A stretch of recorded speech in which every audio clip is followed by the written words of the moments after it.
E nós temos diversos outros nomes de adolescentes, crianças e adolescentes que foram mortos pela violência policial. O que essas crianças elas têm em comum em relação ao George Floyd nos Estados Unidos? O que elas têm em comum é o fato de serem negras e de serem pobres.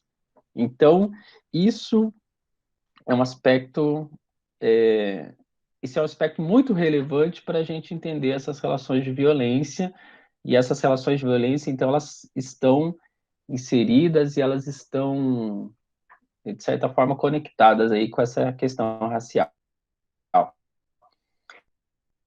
Então, por isso que a gente vai fazer o debate sobre a questão racial, pela importância que eu acho que agora nós temos elementos que vão permitir com que a gente consiga fazer melhor essa discussão, depois dos debates que a gente teve, porque no pensamento social brasileiro, né, os sociólogos eles vão discutir, sobretudo a partir da década de 30, com o Gilberto Freire, as questões raciais e o papel, né, da racialidade na construção do Brasil, na construção das relações sociais que estruturam o Brasil, que a gente conhece hoje. Apesar que, né, a gente possa ter diversas críticas em relação ao Gilberto Freire, a forma como ele percebe a escravidão, né, que ele vai ver a escravidão, de certa forma, como algo benéfico dentro da sociedade, que vai promover essa miscigenação, que vai incluir ao invés de excluir, mas que posteriormente ele vai ser criticado tanto pelo Gilberto Freire, ele vai ser criticado tanto pelo Floresta Fernandes, quanto pelo Sérgio Buarque de Holanda, como nós vimos, e vários outros autores vão fazer uma crítica sobre essa ideia da democracia racial, que é difundida a partir do pensamento do Gilberto Freire. Então, eu acho que a partir desses autores nós temos alguns elementos aí para discutir a questão racial. Então, para fazer esse debate, então, pessoal, só para conferir, tá todo mundo conseguindo me ouvir bem? Sim. Respondam aí, por favor. Valeu.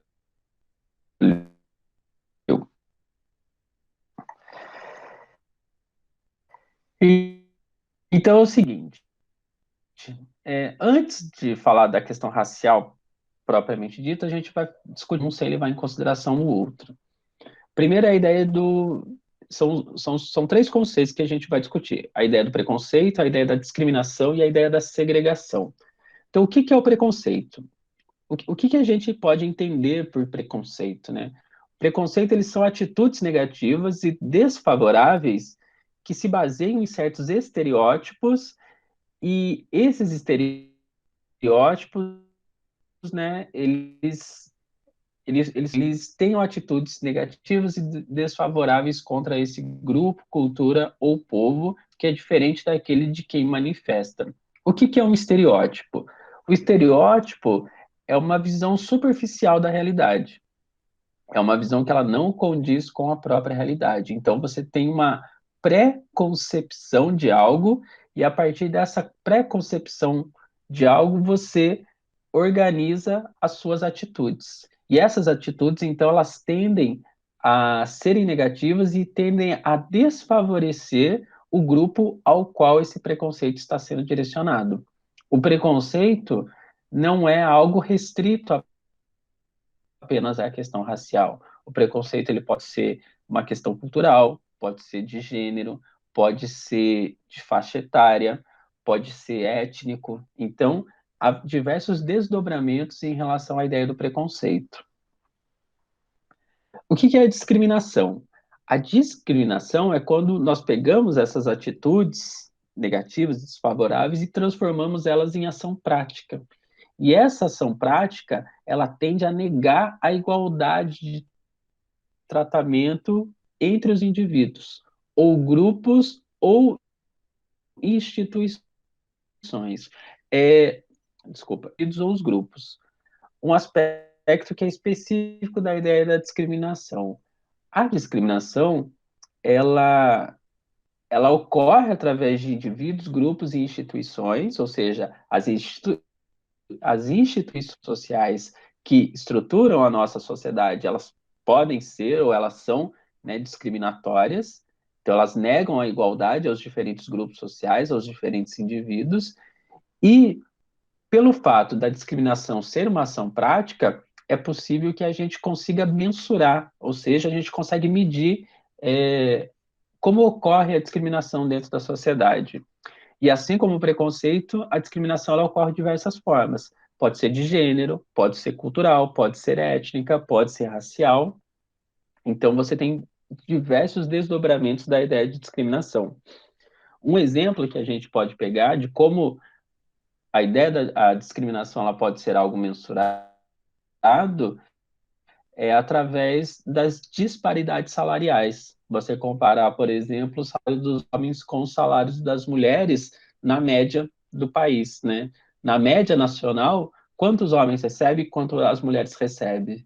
Então, eu até trouxe esses dados que eu vou mostrar mais para frente, mas nesses dados a gente percebe que as mulheres elas sofrem a discriminação no mercado de trabalho. Por quê? Porque o salário que elas recebem é um salário menor, em média, do que o que os homens recebem. Então, isso é uma forma da discriminação ela ser transformada numa ação prática pelas próprias instituições sociais. E, por último, a ideia da segregação. O que é a segregação? A segregação ela é uma ação política que, através de leis, ou seja, o Estado ele formula leis, e essas leis elas vão estabelecer fronteiras sociais ou espaciais que vão aumentar as desvantagens dos grupos que são os grupos discriminados. Os principais exemplos que a gente consegue perceber da segregação é através do processo segregacionista que teve nos Estados Unidos, né, desde o fim da escravidão, na verdade, se estabeleceu uma segregação nos Estados Unidos, então a gente tem alguns filmes que vão retratar isso. Para quem teve aula comigo ano passado, a gente assistiu uma parte do filme chamado Estrelas Além do Tempo, que é o nome do filme em português. E ele vai mostrar que é aquela história das mulheres que trabalham na NASA, no período da disputa espacial, quando os Estados Unidos e a União Soviética estavam tentando lançar o primeiro homem ao espaço. Então aí mostra, né, as mulheres negras que trabalhavam na NASA. Então eles começam a mostrar como que se dava toda a estrutura de segregação, onde você tinha banheiro para brancos e banheiro para negros. Na biblioteca pública você tinha um setor para brancos, para negros. Nos ônibus públicos você tinha uma parte do ônibus reservado para brancos e outra parte para negros. Então, essa é uma política segregacionista, você separa os indivíduos. E o outro exemplo extremamente importante para a gente pensar a ideia da segregação é a política do apartheid na África do Sul.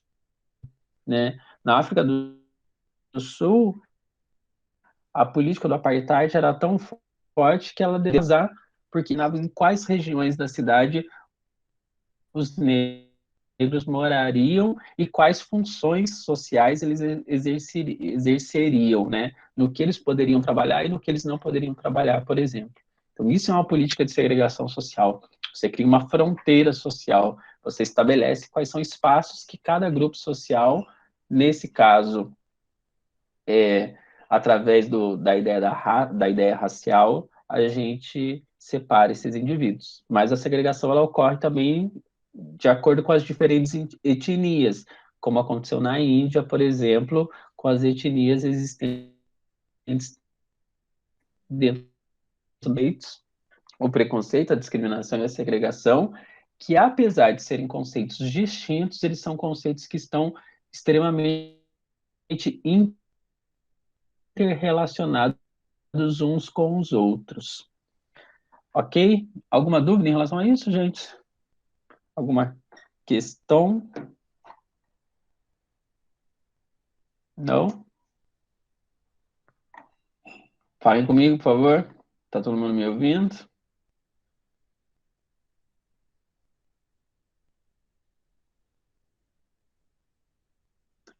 Estão me ouvindo, gente?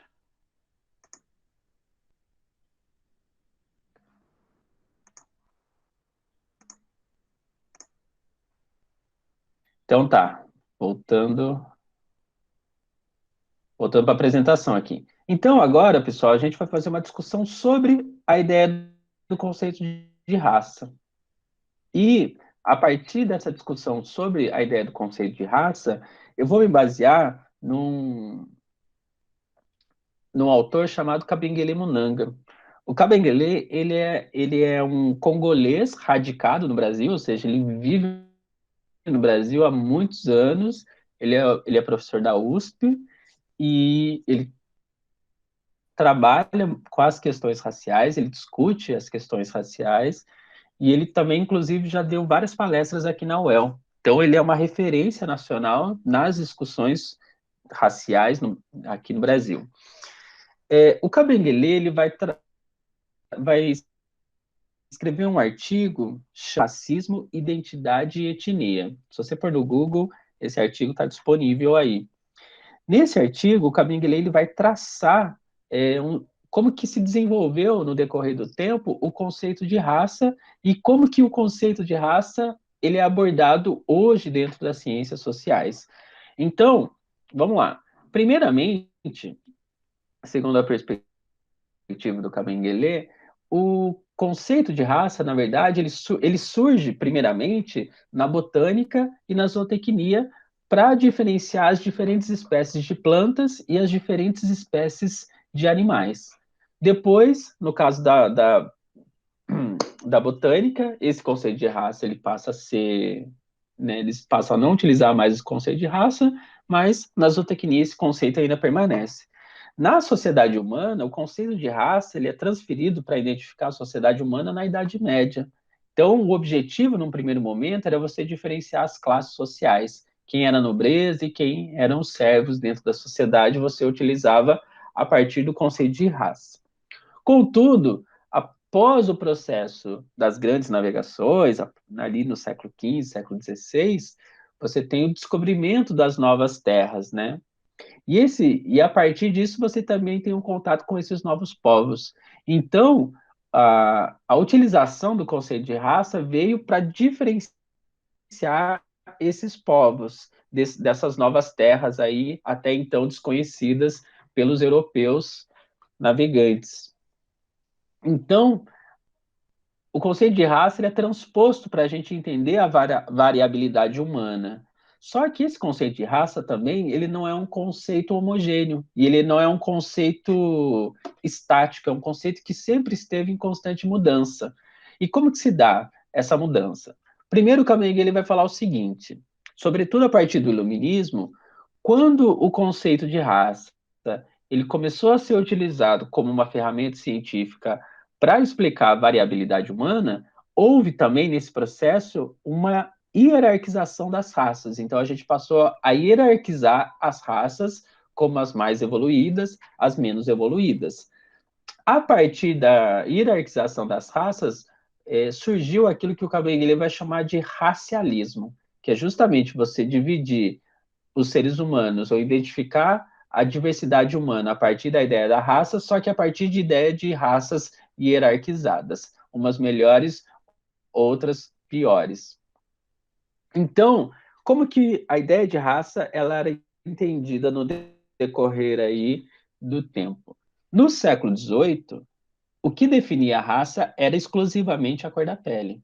E é a partir do século XVIII que tem as três raças que a gente utiliza até hoje no debate, que é a raça a branca, a amarela e a negra. Então, essas são as três raças que a gente discute isso ainda hoje, mas elas datam lá do século XVIII.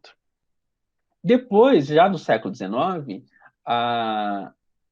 só a cor da pele ela não era suficiente para definir a raça. Então, a gente passou-se a utilizar também, além da cor da pele, os traços morfológicos. E o que são os traços morfológicos? São as características que o corpo ele vai adquirindo. Por exemplo, tamanho do queixo, tipo de cabelo, cor dos olhos, tamanho do nariz, da orelha. Então, esses elementos, eles também servem para você caracterizar, passaram a servir para você caracterizar essas diferentes raças. Contudo, já no século XX, a gente tem um desenvolvimento, né, um progresso muito grande da genética humana. Então, você tem ali, além da genética, você tem o desenvolvimento da biologia molecular, o desenvolvimento da bioquímica. Então, a partir dos estudos biológicos, no século XX, constatou-se que não era possível a gente identificar a diversidade humana a partir do conceito de raça. Por quê? Porque os elementos dos nossos genes responsáveis pela cor da nossa pele, né, pela melanina e pelos nossos traços morfológicos, eles são menos de 1% dos genes que compõem o nosso corpo, o ser humano, né, o nosso corpo humano. Então, se é menos de 1%, a gente não consegue, a partir de uma caracterização biológica, diferenciar a humanidade a partir de um conceito de raça, né? O conceito de raça ele não serve para diferenciar a humanidade biologicamente falando. Tanto que, né, para fazer essa diferenciação da diversidade humana, a gente utiliza muito a questão do conceito de etnia também, né? O conceito de etnia é uma forma de você substituir a ideia de raça. Por quê? Porque a etnia ela está relacionada a traços culturais, a traços pessoas que compartilham de um mesmo território geográfico, é, que compartilha de uma mesma religiosidade, então que compartilha de um mesmo antepassado comum. Então, a ideia de etnia ela está muito mais implicada em aspectos mais culturais para diferenciar a diversidade humana do que uma questão biológica propriamente dita. Contudo, né, então, a partir dessa ideia de que, biologicamente falando, a gente não pode tratar a diversidade humana como uma diversidade racial, o Camille vai falar o seguinte, que a classificação da humanidade em raças hierarquizadas, elas são construídas numa relação intrínseca entre o biológico e as qualidades psicológicas, morais, intelectuais e culturais. E a partir disso, né, criou-se uma teoria pseudocientífica, que é a teoria que ele vai chamar de raciologia. Essa raciologia, ela na verdade, ela tem um caráter mais doutrinário do que científico, e ela foi utilizada justamente para justificar e legitimar os sistemas de dominação racial e de exploração da diversidade humana. Então, desde o processo de colonização, né, nos países das Américas, e o processo que justificou essa escravidão, acho que moderna não é o termo, mas essa escravidão a partir do século XV é justamente baseada nesse sistema de que você justifica através de uma dominação de raças superiores em raças inferiores.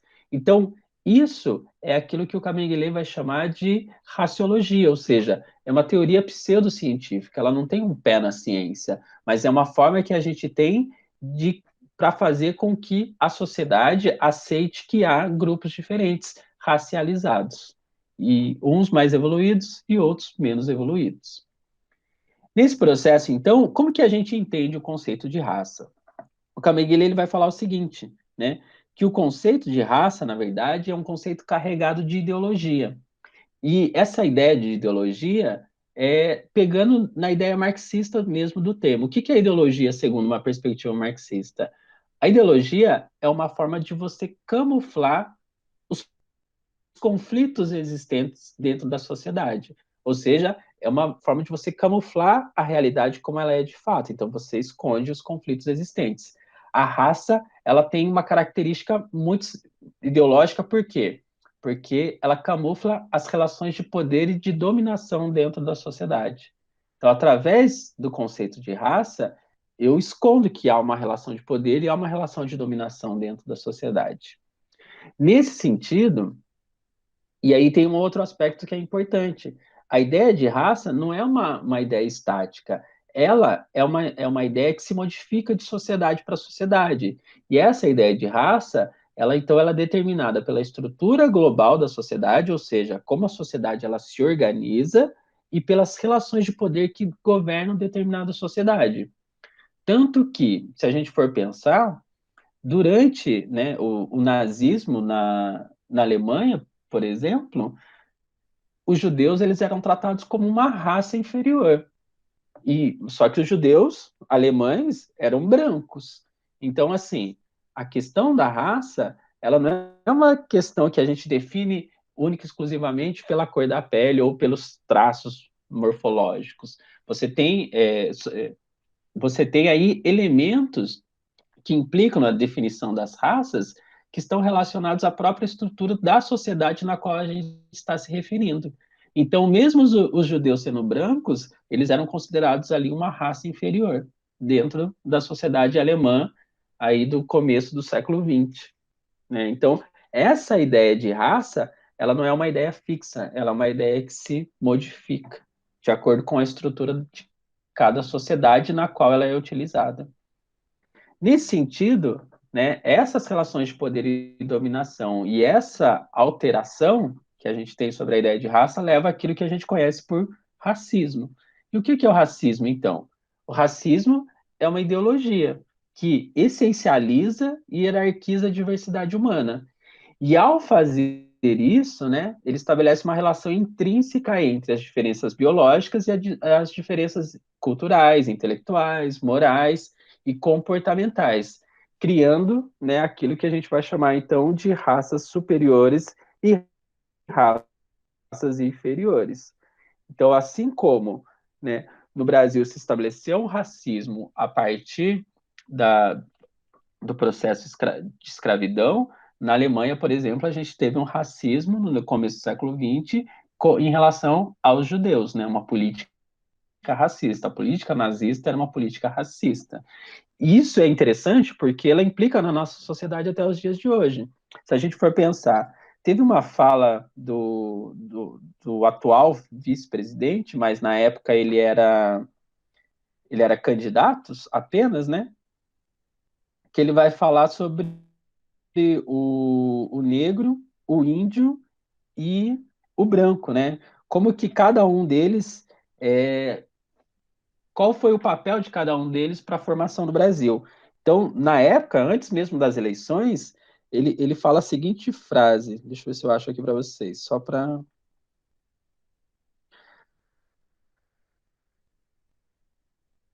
Peraí, só um segundinho. Ele fala o seguinte, né? Que que o Brasil, que o país, na verdade, ele herdou a indolência do índio e a malandragem do negro. Então, isso é um exemplo muito grande, apesar de falar que ele tem a descendência indígena, né? Mas, mas isso é um exemplo muito grande de como esse racismo funciona. Por quê? Porque você pega diferenças biológicas e atribui a essas diferenças biológicas, que na prática a gente viu com o desenvolvimento, né, da genética humana, que essas diferenças, na verdade, elas não existem efetivamente, assim, no sentido genético do termo. Então, você tem algumas características fenótipas, né, que são aquelas que transparecem, como cor da pele, tipo de cabelo e tal. E a partir dessas características, você faz o quê? Você estabelece diferenças culturais, você estabelece diferenças intelectuais, você estabelece diferenças morais. Seria aquela coisa que a gente já discutiu quando a gente estava discutindo cultura no passado, que é do determinismo biológico. Então, você atribui características culturais, intelectuais e morais aos indivíduos a partir das características biológicas. Então, isso implica no que é o próprio racismo. Entendido esses elementos, até aqui, gente, tudo bem? Dúvidas? Questões?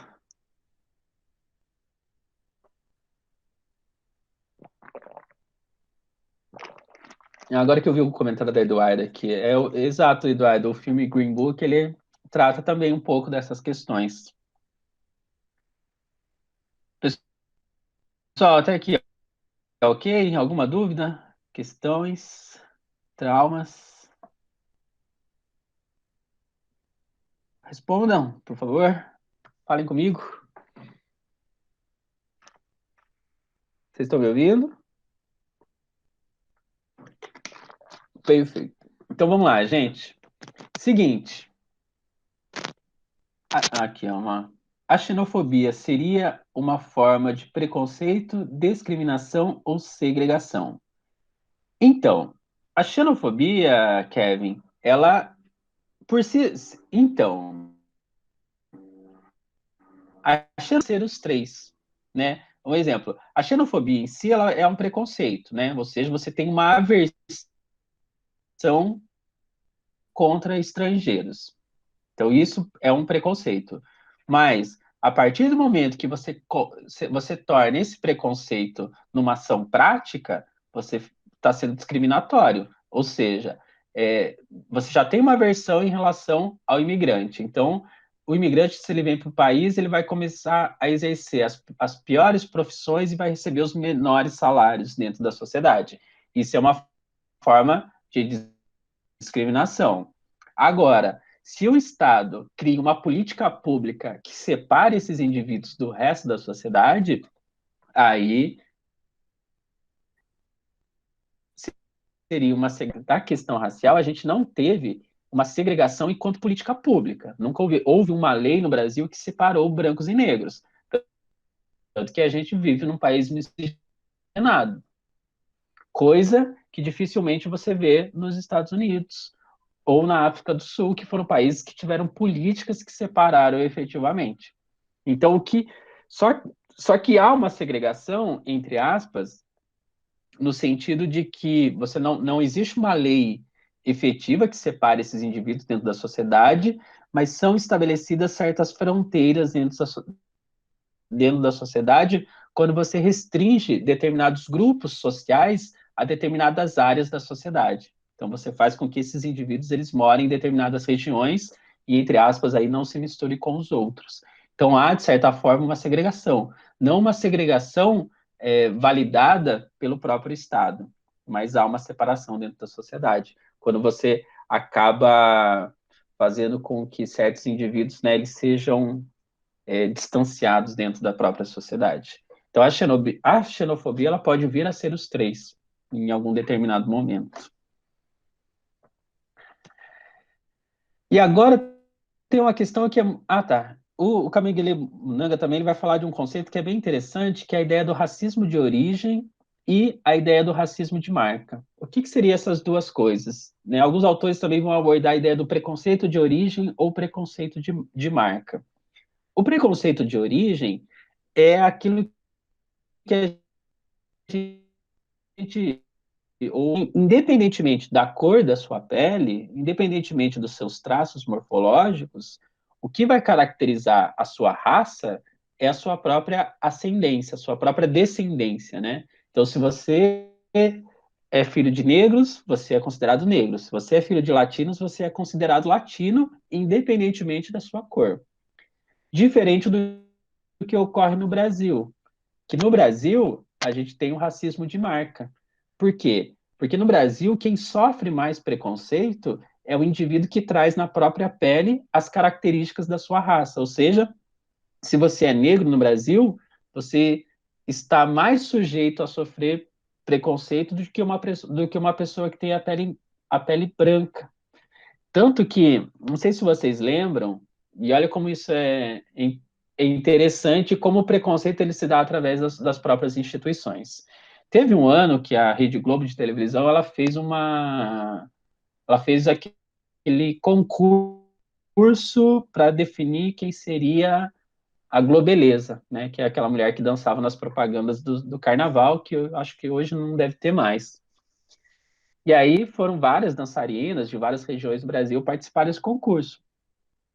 A mulher que ganhou o concurso, que seria a Globeleza, ela era uma mulher negra. Só que ela, além de ser uma mulher negra, ela tinha a cor da pele mais preta. Assim, e assim, ela ganhou o concurso, né?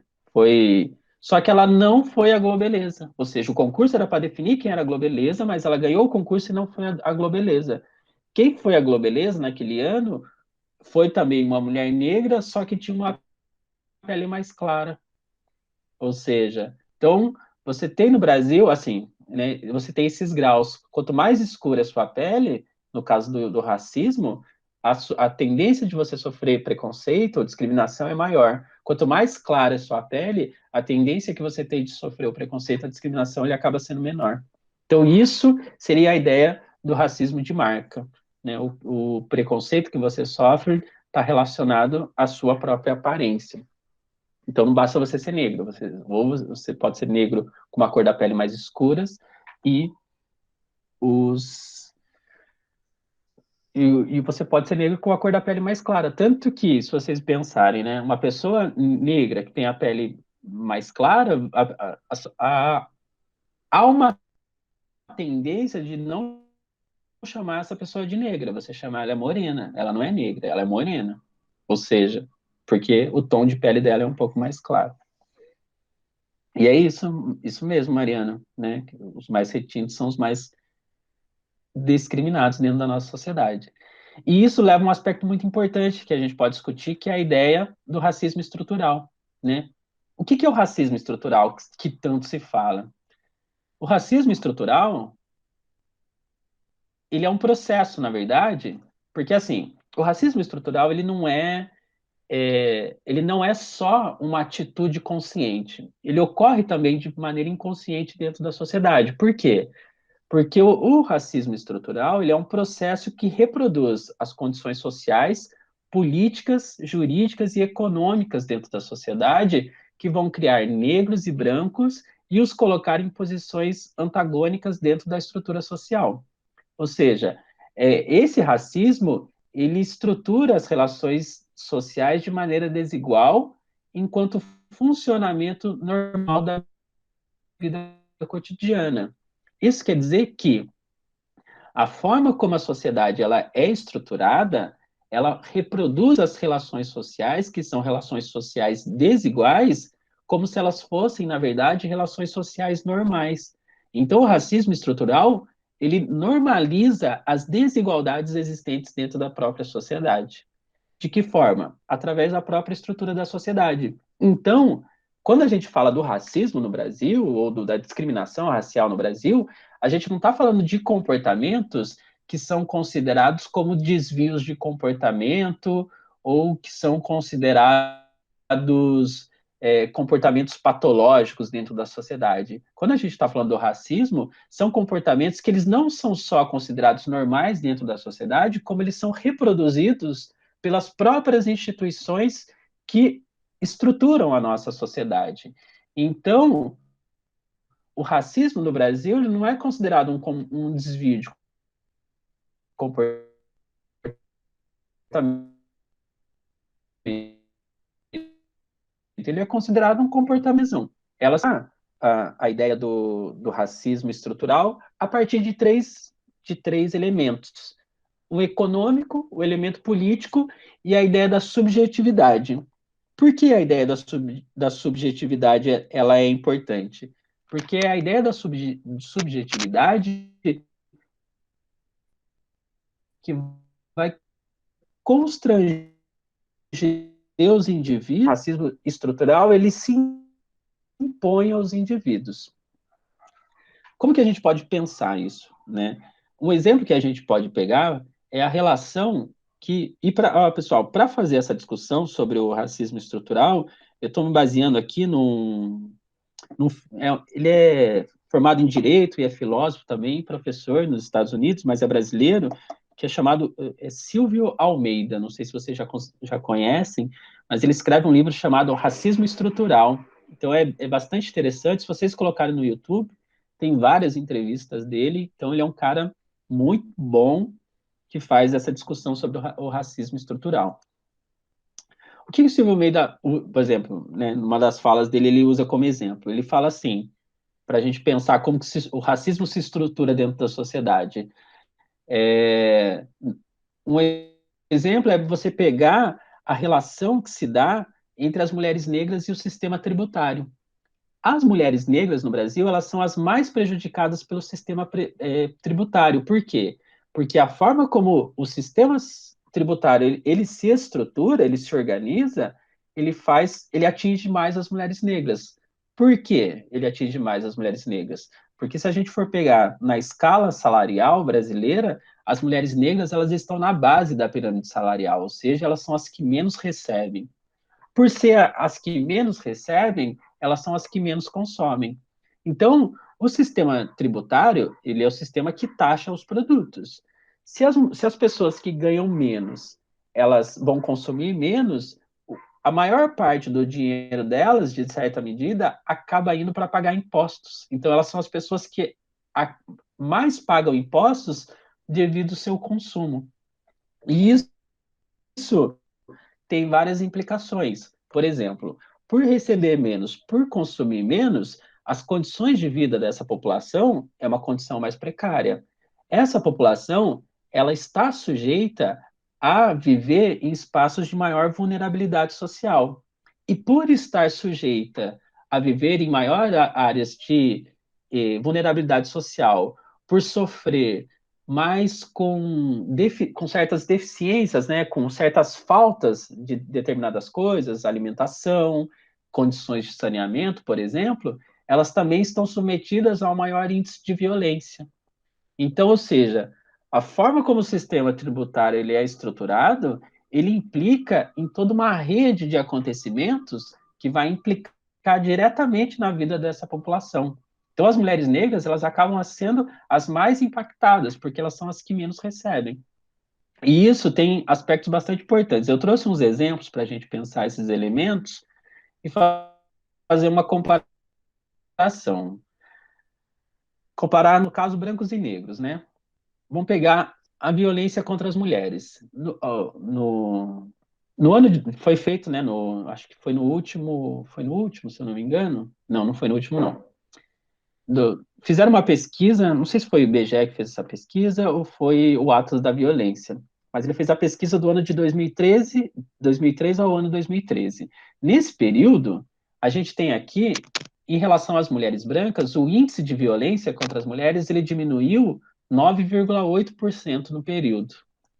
Em contrapartida, o índice de violência contra as mulheres negras aumentou 54% no mesmo período.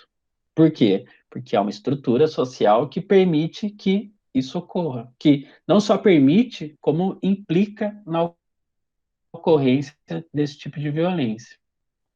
Outro exemplo, a questão da violência em geral, no caso dos homicídios contra brancos e negros. A população negra no Brasil hoje, quem é considerado negro no Brasil hoje, segundo o nosso censo? São aqueles indivíduos que se autoconsideram pretos ou pardos, que têm a cor da pele preta ou parda. Então, esses, segundo o IBGE, são os negros. Os negros no Brasil hoje, eles correspondem a 54% da população brasileira. Então, vamos analisar os dados. Esses dados eu peguei, de 2017 eu peguei do Atlas da Violência. Olha, em 2017, dos homicídios que ocorreram, né, dos assassinatos que ocorreram, 14,5% foram assassinatos de pessoas brancas. 75,5% foram assassinatos de pessoas negras, ou seja, um número muito discrepante. Se a gente for analisar, né, a organização, a divisão, né, da sociedade. Quando a gente fala sobre a média salarial, e aí eu trouxe a ideia do salário. No caso, eu peguei os dados aqui do PNAD, que é a Pesquisa Nacional por Amostra de Domicílio, que também é lá do IBGE. E esses dados eles são utilizados para várias pesquisas dentro da área das ciências humanas, seja na geografia, seja na economia, seja na própria sociologia. Então, eles são dados extremamente confiáveis. Segundo os dados do PNAD, no ano de 2018, acho que foi 2019, esses dados, eles mostram que a diferença salarial entre brancos e negros, elas podem chegar até 74% quando a gente compara homens brancos e mulheres negras. Então, a gente tem aqui, por exemplo, em 2019, a cada R$ 1.000 que um homem branco ganhava, em média no Brasil, uma mulher branca recebia R$ 758, ou seja, né, 25% a menos, 24% a menos do que o homem. No caso dos negros, olha como se dá a diferença. A cada R$ 1.000 que um homem branco ganhava em 2019, em média, um homem negro recebia R$ 561. E no caso das mulheres negras, né? a cada R$ 1.000 que um homem branco recebia, em média, em 2019, uma mulher negra recebia, em média, R$ 444. Então, você tem uma discrepância muito grande. E essa discrepância muito grande, ela implica nesses outros aspectos. E aí, acho que é o aspecto mais importante para a gente pensar por que essa estrutura racista que, que permanece dentro da sociedade, ela ainda se mantém, né? Ela se mantém por quê? Porque a gente tem o problema da representatividade política. Se você não tem representatividade política, as pautas, elas sejam atendidas pelo poder público. É muito mais difícil. No ano de 2018, as últimas eleições que nós tivemos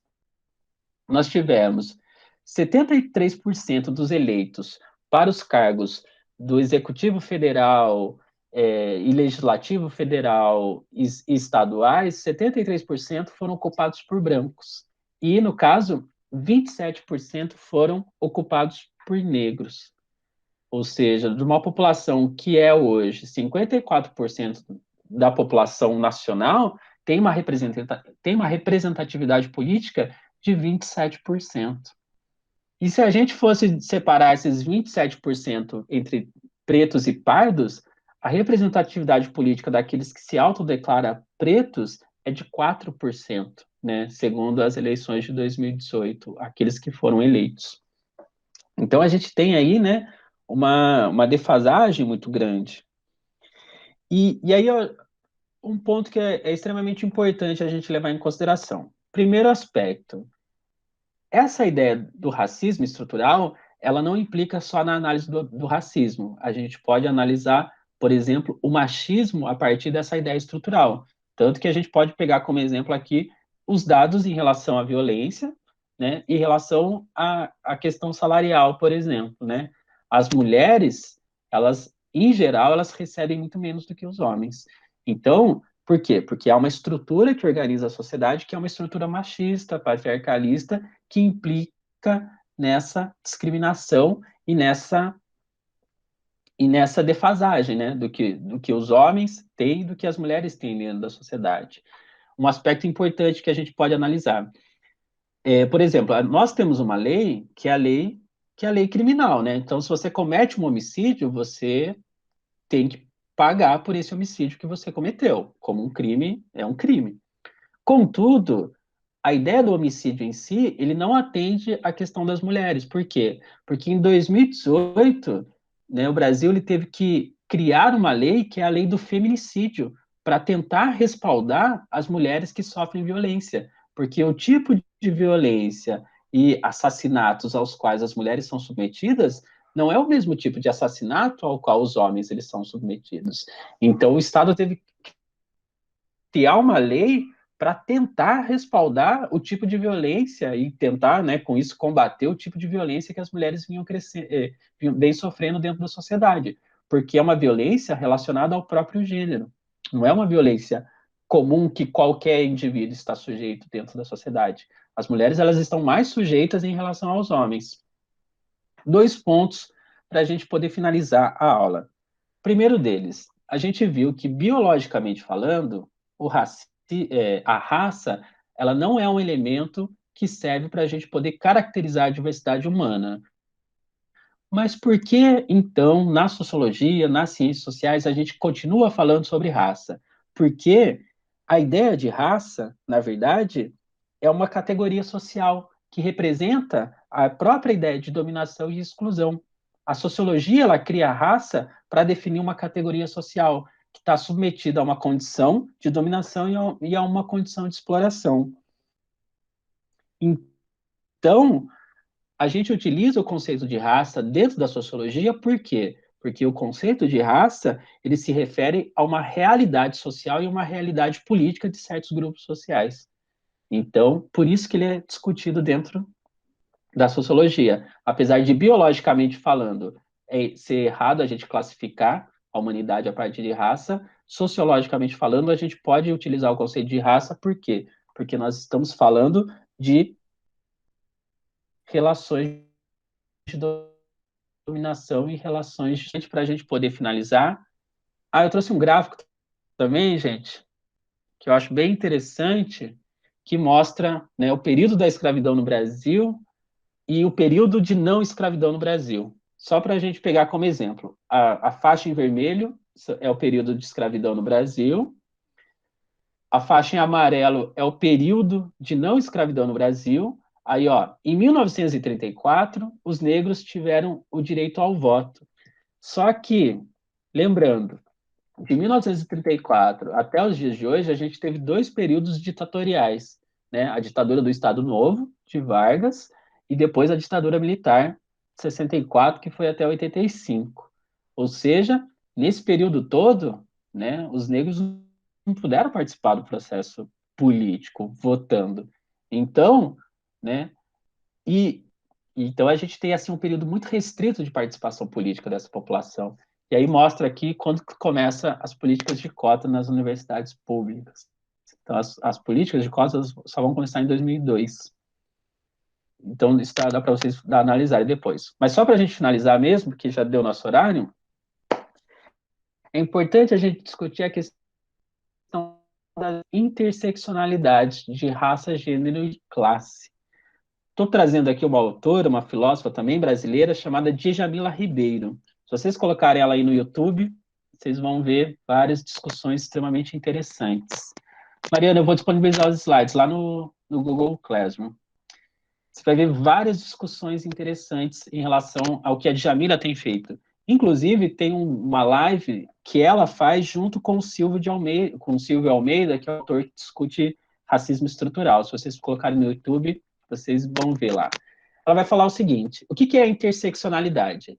A interseccionalidade, ela percebe as diferenças de gênero, raça, classe e orientação sexual de forma integrada, considerando suas interações na realidade social e tendo a preocupação de não hierarquizar as diversas formas de opressão. A categoria mulher não é, portanto, uma categoria universal, mas heterogênea. A Djamila Ribeiro, ela está discutindo a ideia da interseccionalidade a partir do movimento feminista. Ela vai falar o seguinte, que na década de 70 nos Estados Unidos, as mulheres elas estavam... Kevin, eu diferencio, só vou terminar, daí eu falo de novo. As mulheres elas estavam lutando por ter mais direitos. Por quê? Durante a Segunda Guerra Mundial, as mulheres foram para o mercado de trabalho, acabou a Segunda Guerra Mundial, as mulheres voltaram para casa. Então, elas estavam reivindicando o direito de poder trabalhar, o direito de poder ter mais autonomia. Só que o que acontece? Essas mulheres conseguiram o direito de trabalhar, conseguiram o direito a ter mais autonomia. Só que para a mulher trabalhar, não implica dizer que todas as mulheres vão trabalhar. Por quê? Se a gente está falando, por exemplo, das classes médias, uma mulher de classe média para trabalhar, ela precisa achar alguém para cuidar dos seus filhos, alguém para cuidar da sua casa. E quem vai ser esse alguém? Vai ser uma outra mulher, e no caso, predominantemente negra. Então, o que a ideia da interseccionalidade ela está dizendo? Quando ela fala aqui, sobretudo, que mulher não é uma categoria universal. Isso implica dizer que há várias diferenças existentes dentro da sociedade. O gênero, a raça, a classe social e a orientação sexual, elas, na verdade, elas se integram quando a gente vai falar sobre o preconceito e quando a gente vai falar sobre a discriminação. Uma mulher branca, ela sofre com o machismo? Sim, ela sofre com o machismo. Só que uma mulher negra, ela sofre com o machismo e ela sofre também com o racismo. Então, ela sofre mais opressões dentro da sociedade. Agora, uma mulher negra e pobre, ela sofre com machismo, com racismo e com preconceito de classe. É interessante para vocês perceberem isso, e como isso é diferente. Tem uma entrevista, para quem teve aula comigo, eu passei o ano passado, da Glória Maria, que é aquela jornalista que apresentava o Fantástico, com a Marília Gabriela. E a Glória Maria, ela começa a falar, ela é negra, e ela começa a falar sobre o preconceito que ela sofre no trabalho dela, mesmo ela sendo, né, assim, dentro da profissão que ela tem, uma das pessoas mais bem-sucedidas da história do nosso país. Então, mesmo ela sendo extremamente bem-sucedida, mesmo ela fazendo parte aí de 1% mais rico do nosso país, ela ainda sofre preconceito dentro da estrutura na qual ela está inserida. Por quê? Porque o racismo, no caso, é um racismo estrutural. Então, quando a gente fala de interseccionalidade, a interseccionalidade ela não procura hierarquizar as formas de preconceito existentes dentro da sociedade, ou as formas de opressão existentes dentro da sociedade. Ela trata, como todas as opressões, elas são relevantes e elas têm que ser levadas em consideração. Então, não adianta eu combater só o machismo se eu também não combater o racismo, se eu também não combater a desigualdade social, porque são elementos que estão, de certa forma, intrínsecos, são elementos que se juntam uns com os outros, né? Então, você tem aí a ideia da intersexualidade.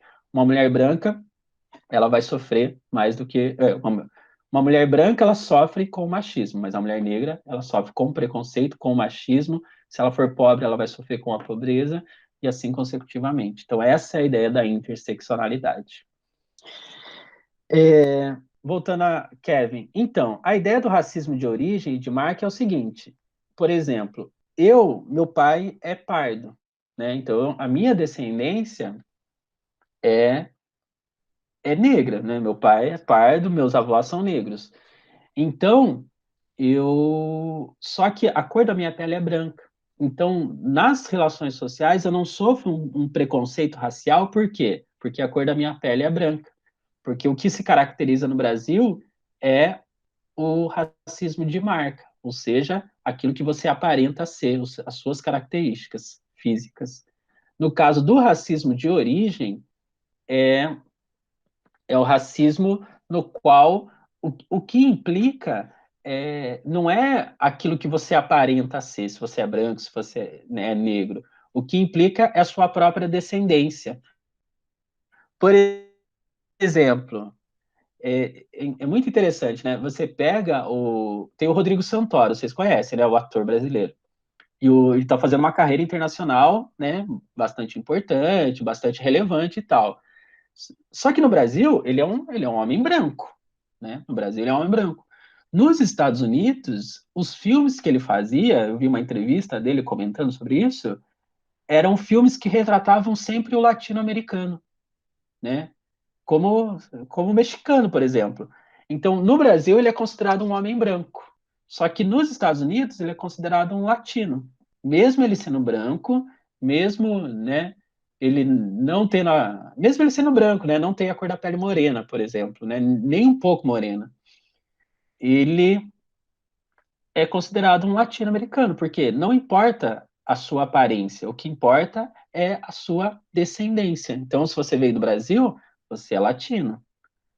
Tanto que, então nos Estados Unidos isso é muito evidente. Então, se eu morasse nos Estados Unidos, né, e não tivesse nascido no Brasil, tivesse nascido lá, eu seria considerado também negro, mas não pela cor da minha pele, mas por causa da minha própria origem. No Brasil, não. No Brasil, como o que caracteriza o branco e o negro é a própria cor da pele, então, no caso, eu sou visto como branco. Então, isso seria a diferença entre o racismo de origem e o racismo de marca. Maria, Mariana, se fosse pela origem, praticamente todos os brasileiros. Sim, né? Se a gente fosse analisar a origem dos brasileiros, praticamente todo mundo. Por isso que, fora do Brasil, né, a gente é considerado, a gente é considerado latino. Eu tenho, eu tenho um amigo que mora no Canadá. Isso é bastante interessante. Eu estava conversando com ele. Ele é descendente de japonês, mas a namorada dele é branca e uma amiga dele é branca lá. Aí essa amiga tem um namorado que é canadense. E ele falando assim, né, meio envergonhado até. Ele falou assim: Eu não consigo considerar minha namorada como branca. Eles chamam lá de brown, né? O indivíduo que é mestiço. Então ele só vê a namorada dele, mesmo ela sendo branca, mesmo no Brasil ela sendo considerada branca, para ele lá ele vê ela como mestiça, né? Como brown, que eles chamam lá. termo que eles utilizam, né, de origem. Tanto que para eles, lá, segundo essa conversa que eu tive com meu amigo, ele fala, lá eles consideram branco mesmo, ou quem mora, quem é dos Estados Unidos mesmo, ou quem é da Europa. O resto, eles não consideram. Mesmo você tendo a aparência, né, a cor da pele e tal. E esses elementos também, pessoal, são importantes para a gente pensar a questão indígena no Brasil, né, que também estão submetidos a essa mesma estrutura, esse mesmo racismo estrutural, ele não é só contra o negro, a gente pode analisar, se a gente for pegar a ideia do racismo estrutural, pensar o machismo estrutural, que o machismo é uma estrutura que privilegia o homem em detrimento da mulher, o racismo é uma estrutura que privilegia o branco em detrimento ao negro, ou o branco em detrimento ao índio. Isso tem um impacto muito grande dentro das políticas públicas, né? Tem uma... Tem uma... Saiu na UOL, em 2017, um coronel da Rota, que é a polícia de choque de São Paulo, né, que seria o choque de Londrina, mais ou menos. Em São Paulo é a Rota e no Rio de Janeiro é o BOP. E aí, na entrevista, esse coronel, ele fala o seguinte, depois vocês colocam na UOL lá e vê. Ele compara a periferia com os Jardins. Os Jardins seria um bairro nobre de São Paulo, tipo uma gleba Palhano, só que muito mais rica. E ele compara, ele fala assim, a abordagem nos Jardins, ela não pode ser a mesma abordagem de um policial na periferia. Então, a abordagem da polícia ela tem que ser diferente nesses espaços. Por quê? Porque se um policial abordar um cidadão na periferia, igual ele aborda no Jardins, ele não vai ser respeitado.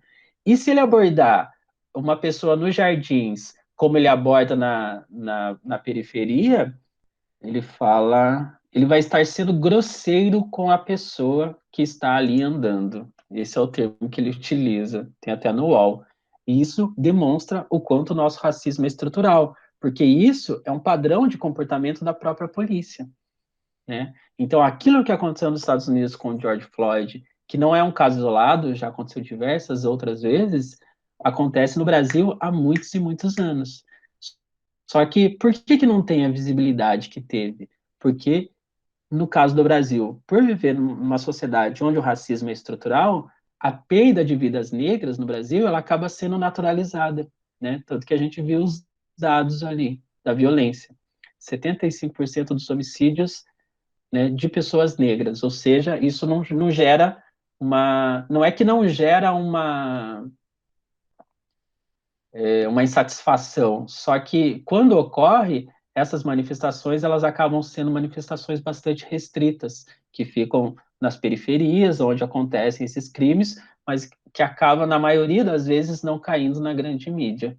Então, elas ocorrem, elas estão acontecendo, mas a estrutura na qual a gente está submetido, elas permitem, elas fazem com que isso se mantenha e se reproduza. Então, o racismo estrutural ele é estruturado pela sociedade e ele também estrutura as relações dentro da nossa própria sociedade. E a gente naturaliza essas desigualdades a partir da estrutura na qual a gente vivencia. E é isso.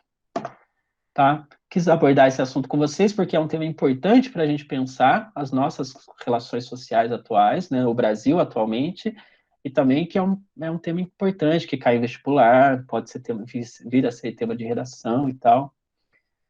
E aí, como vocês vão ter um recesso aí, para quem não for maratonar o Dark, né, que estão falando bastante aí, tem uns documentários muito interessantes no Netflix que vão abordar essas questões raciais.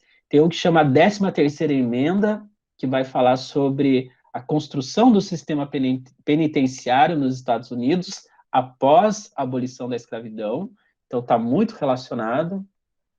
Eu não trouxe os dados, mas se você for analisar a população carcerária no Brasil ou nos Estados Unidos, você vê que a maior parte é representada por negros. E se você for ver, por exemplo, as pessoas que mais sofrem com o Covid hoje no Brasil também são as pessoas pobres e, sobretudo, as pessoas negras. Por quê? Porque na forma como a nossa sociedade está estruturada, ela faz com que essas pessoas elas estejam mais submetidas a essas condições de precariedade, e por estarem mais submetidas às condições de precariedade, elas acabam sofrendo mais com essas condições, né? Então, essas doenças, epidemias acabam atingindo ainda mais essa população. No caso até da violência policial, para realmente fechar, né, a ideia do racismo estrutural, ela atinge muito mais os negros, por exemplo, mas ela também atinge os brancos, porque ela gera uma desigualdade muito maior, e ao gerar desigualdade muito maior, ela gera uma sociedade muito mais violenta. E por gerar uma sociedade mais violenta, todo mundo está submetido a essa ideia de violência. Claro que o negro, no caso, está submetido ainda mais está submetido ainda mais a essa violência, né? Então, a polícia brasileira mesmo é a polícia que mais mata no mundo, né? Isso no mundo inteiro mesmo. Mas também é a polícia que mais morre no mundo inteiro. E muitos desses policiais também são policiais negros, né? Estão trabalhando em situação de precariedade, não tem um treinamento adequado, uma formação adequada, muitos, né? Então, isso acaba reproduzindo toda essa relação. Por quê? Porque a forma de combater o crime, ela não ocorre de maneira racional e eficiente. Por quê? Você não investe em inteligência, você investe em combate. Só que se você investe em combate, o que que você cria? Você cria corpos, né? Você cria mortos. Porque ninguém ganha nessa guerra e é uma guerra. E é uma guerra ininterrupta, né? Não acaba nunca. Porque ninguém busca mexer, solucionar de fato a origem do problema. Você coloca lá policiais e pessoas em situação de extrema pobreza em conflito o tempo todo, né, que são os criminosos, mas no fim das contas isso não vai resolver o problema nunca, porque a sociedade continua reproduzindo essas relações. Ok, gente? É isso. Se alguém tiver alguma dúvida, fique à vontade para perguntar. Espero que tenham gostado, tenham conseguido compreender os elementos aí. Mas é isso. Tudo bem? Dúvidas? Traumas? Show.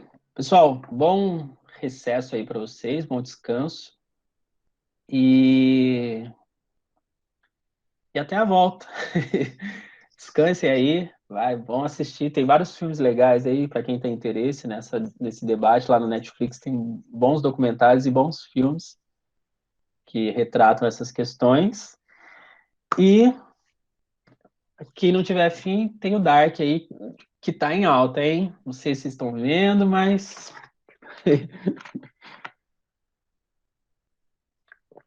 Então é isso, pessoal. Bom descanso para vocês e até a volta, tá? Abraço.